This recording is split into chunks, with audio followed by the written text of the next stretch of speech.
नमस्कार दोस्तों, मैं आप लोगों को प्रश्नावली 1.1 बताएंगे। कृपया मेरे चैनल को सब्सक्राइब कीजिए और लाइक कीजिए। मैं वीडियो ऐसे लाता रहता हूँ। चलो अब स्टार्ट करते हैं। क्या शून्य एक परिमेय संख्या है? क्या इसे आप p/q के रूप में लिख सकते हैं, जहाँ p और q पूर्णांक है? q not equal to 0। क्यों यानी क्यों जो है वह 0 के बराबर नहीं है। परिमेय संख्या क्या होती है उसे हम जान लें। जैसा कि आप जानते हैं, परिमेय संख्या को हम p/q के रूप में लिखते हैं। p/q के रूप में लिखते हैं। ऊपर भी कोई संख्या हो, नीचे भी कोई संख्या हो। जैसे देखिए 2, 3, 4, 0। इसके बटे में 1 रहता है। अगर आपको ऐसी संख्या दिखे तुम सोचो कि इसके बटे में 1 है, वे रहता है। ऐसे 0 के भी बटे में 1 रहता है, तो 0 एक परिमेय संख्या है। जैसे 5/5,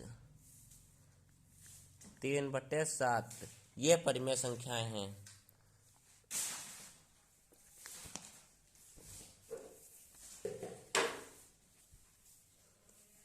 हाँ, 0, 1 परिमेय संख्या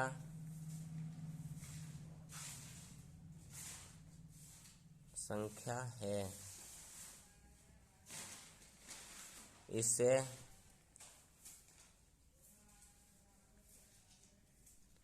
इसे हम p/q के रूप में लिख सकते हैं। 0/1, 2/1, 3/1 आदि।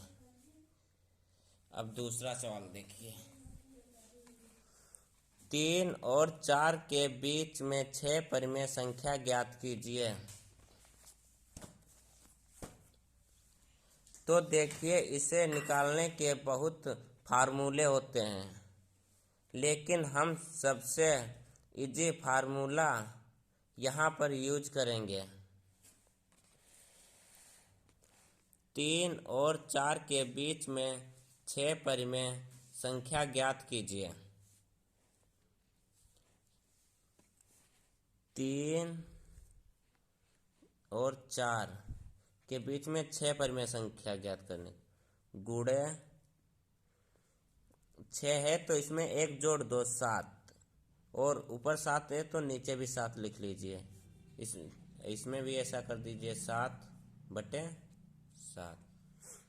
अब देखिए, 7×21, 7 एकम, इसके नीचे 1 है तो 7 एकम 7, 7×4 28, इसके बटे में 1 है तो 7 एकम 7। अब 21 और 28 के बीच में 6 परिमेय संख्या निकल आई हैं।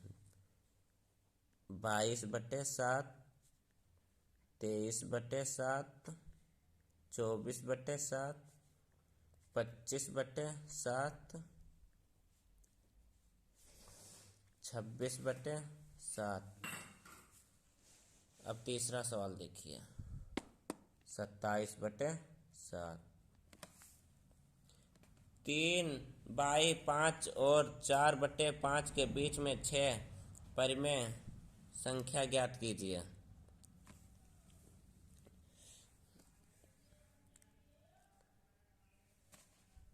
यह भी बिल्कुल ऊपर ही जैसा दूसरे सवाल की तरीके से ये भी है।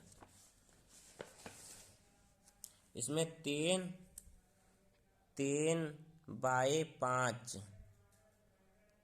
4/5 के बीच में 5 परिमेय संख्या ज्ञात करने को गुणे। अब 5 में 1 जोड़ दो तो 6, नीचे भी ऊपर आ जाएगा 6, 6/6, 6 × 18, 6×5 = 30, 6×4 = 24, 6×5 = 30।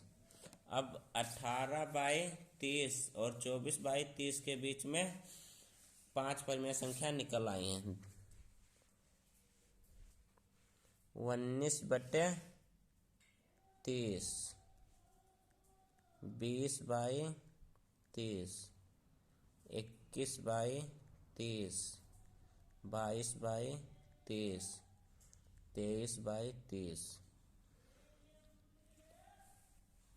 अब चौथा सवाल देखिए आप। नीचे दिए गए कथन सत्य हैं या असत्य, कारण के साथ अपने उत्तर दीजिए।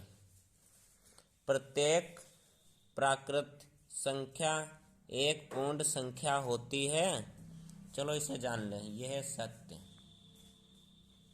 जैसे कि प्राकृत संख्या 1 से स्टार्ट होती है अनंत तक,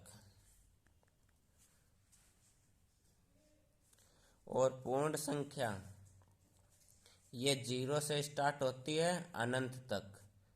प्राकृत संख्या में 0 ही ऐड कर दो, ये अनंत तक हो जाती हैं। इन्हीं को हम पूर्ण संख्या कहते हैं।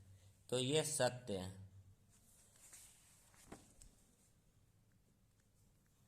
सत्य। प्रत्येक पूर्णांक एक पूर्ण संख्या होती है, यह है असत्य। असत्य। पूर्णांक ये माइनस में भी होती हैं और प्लस में भी होती हैं।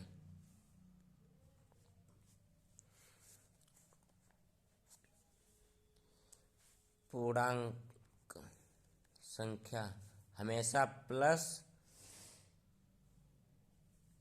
प्लस में ही रहती हैं। अब तीसरा देख लीजिए। प्रत्येक परिमेय संख्या एक पूर्ण संख्या होती है, यह भी असत्य।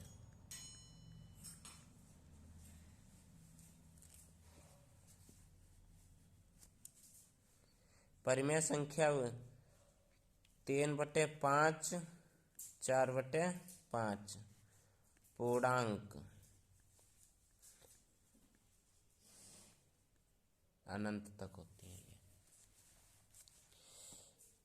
आप लोगों को उम्मीद करता हूँ कि ये पूरा वीडियो समझ में आ गया होगा।